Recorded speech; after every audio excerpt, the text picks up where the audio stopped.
Here today with Wellington Skyrockets head coach Greg Proffitt. How you doing today, Coach? I'm good. How about you this morning? I'm doing well. Well, one of the things that I'm trying to do with this particular series of interviews is illustrate the different ways coaches wind up where they are. Some move around a whole lot. Some it's fairly straight path. So if you don't mind, take us through your coaching history. Well, that it's ending up here is I'm going to tell you it's a God thing. It's kind of a wild story, but I grew up in Goldthwaite, Texas. Played under my dad, who won over 200 games. One of those accomplishments that most coaches probably will never get to. That guy accomplished, and so I always knew I wanted to teach and coach because that's really the only thing I ever knew growing up as a kid. Typical coach's kid in the locker room all the time. And so after I graduated from Goldthwaite, I went to play football at Angelo State and then ended up at Tarleton. My first job I took was in Wall High School outside of San Angelo. And I worked with Kevin Burns, who was an OC under my dad in Goldthwaite and coached me. And then when he left Wall, to go to Bryant, become the head football coach at Bryant. Houston guy took over in Wall, who's still there, and those same guys are still on staff. Wall, great men. My dad had an opening in Goldthwaite, and so I wanted to work with him. I thought that'd be pretty cool, and so we were together for I guess 10 years, and then we played in two state championship games and won one, which was really cool to do that with my pops. So that was really neat. And then I guess I was the head football coach in Goldthwaite for the last 5 years there in Goldthwaite of the 12 that we were there. And then ended up in Wellington. In the coaching world, they tell you that when it's time to go, and it was time to go. Kind of a fresh new start for my wife and kids, and we knew absolutely nobody in Wellington. We moved here. Nobody at the school, no people at all. And so it was just kind of one of those deals where the stars lined up correctly, and God said that, hey, you're going to Wellington. When I talked to my wife about going to interview at Wellington, I said, you might want to look at where that's at on the map, because we've been in Central Texas our whole lives, and so didn't even know where it was, but knew of the tradition that Wellington's had in athletics and the success that they've had in every sport. And so no, we've been blessed and fortunate to be in Wellington. Our kids have thrived, and it's been a great community for us. And feel like we fit in well here, and it's been great for our family. And so we're skyrockets and not planning on doing anything different anytime soon. Now, you mentioned your dad and growing up as a coach's kid, and one of the things from the outside, especially as parents, we see more your interaction with kids, but a key component of coaching in Texas is that of coaching coaches, preparing coaches to be better, preparing coaches for whatever is next for them. Talk a little bit about the role of coach as mentor to coaches. Oh, absolutely. I'm one of those guys that I encourage my coaches, like when they feel like they're ready to go try to get another job or to move up and be a head football coach, like I'm all in on that. Like if that's your goal, then let's go do it.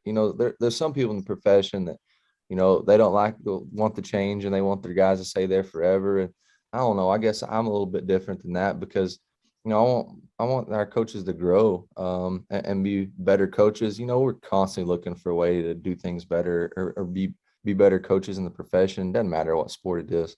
Trying to find an edge in whatever that is, or your program, whatever that is. I'm a big believer in, like just example, our seventh grade football coach, our eighth grade football coach, or JV football coach. Like I'm going to those guys and we're watching games and helping on the sideline, but those guys have it. Like I'm not going to jump in the middle of anything and tell them what to do because, hey, that's your baby. I want you to have it. Like treat it like it's your team, um, uh, because I think that's important to develop those relationships with those kids on your team. And like you're in charge of the day-to-day operations of seventh grade football, or eighth grade football, or JV football. because one of these days, if your goal is to be the head football coach, you're going to be in charge of those day-to-day operations of the entire football program. And so I think that's important to help grow coaches and those guys to branch out. And when they think it's time to take the next step to be a head football coach or a head basketball coach, whatever it is, that they're ready for that. And, a lot of times I say that, by any means, I'm not a coaching guru, which I'm not, but, you know, you treat people right, you treat kids right, and you hold them accountable and do things correctly, you're going to be successful in coaching, teaching, or athletes kind of in the same line. So that mentor and coaching is a big piece. I had a lot of coaches, obviously my dad being one, but, I still have coaches that I played for that, text regularly. The defensive coordinator on my dad's staff for 34 years, Tim Spradley. I still talk to him during football season. I had a man named Gary Spiegel that was my biology teacher and head track coach and offensive coordinator for my dad, and talk to him, frequently. So those relationships that you develop with those guys that mentored you as a coach and even as a player, those relationships last a lifetime. And, you have coaches that branch out and go other places. Obviously when I left Goldthwait, those guys, a couple are still on staff there, others are on staff elsewhere, but, we still talk to each other daily. And so, mentoring coaches and those relationships you make with those guys, those last a lifetime. Plus, it also helps you get huddle film sometimes. Now you're wrapping up the school year there at Wellington. Means you've seen your kids play through all the spring sports and how they've developed physically. So, what have you seen so far that you like and don't like, and what do you think you look like for the fall?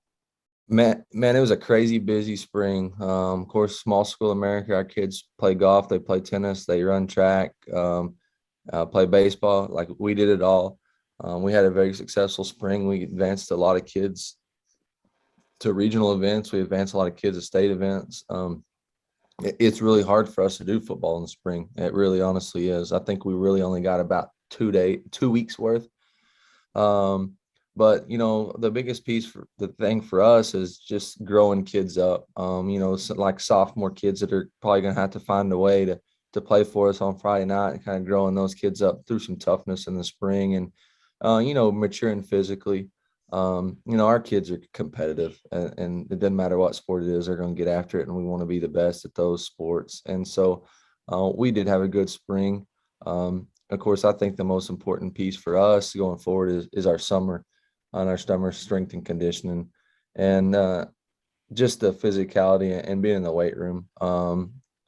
We're not big conditioning guys in the summer. We're more strength, and so developing some of those kids to fill holes that we lost from last year's bunch. We lost a good senior class, but kind of at our level, it's kind of that rebuild. We don't rebuild; we're going to reload mentality, and so our kids have that, and we have a lot of kids competing for a lot of spots, and we've talked about the importance of being there this summer to go try to earn those spots and be as good as you can possibly be. So, we're excited about summer, number one, but we're excited about having a little downtime and then going back to work, because we know in no time we're gonna fix and be back in August and fix and get ready for a football season. So we got a little bit of time to go before we get there.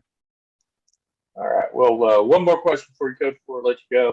Can you tell me one thing about Greg Proffitt that most people don't know? Well, I guess I'm probably gonna go with I'm a golf nut. Like I love the game of golf. Probably comes from my grandparents.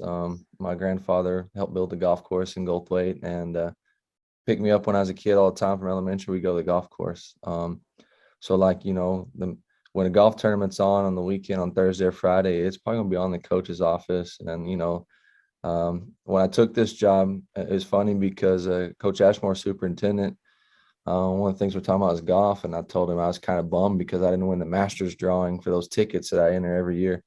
And he kind of laughed, and he said he did the same thing. And I went ahead and proceeded to tell him that, hey, just so you know, if I ever win those Masters drawings, I don't care what high school events are going on, I'm going to Masters, baby.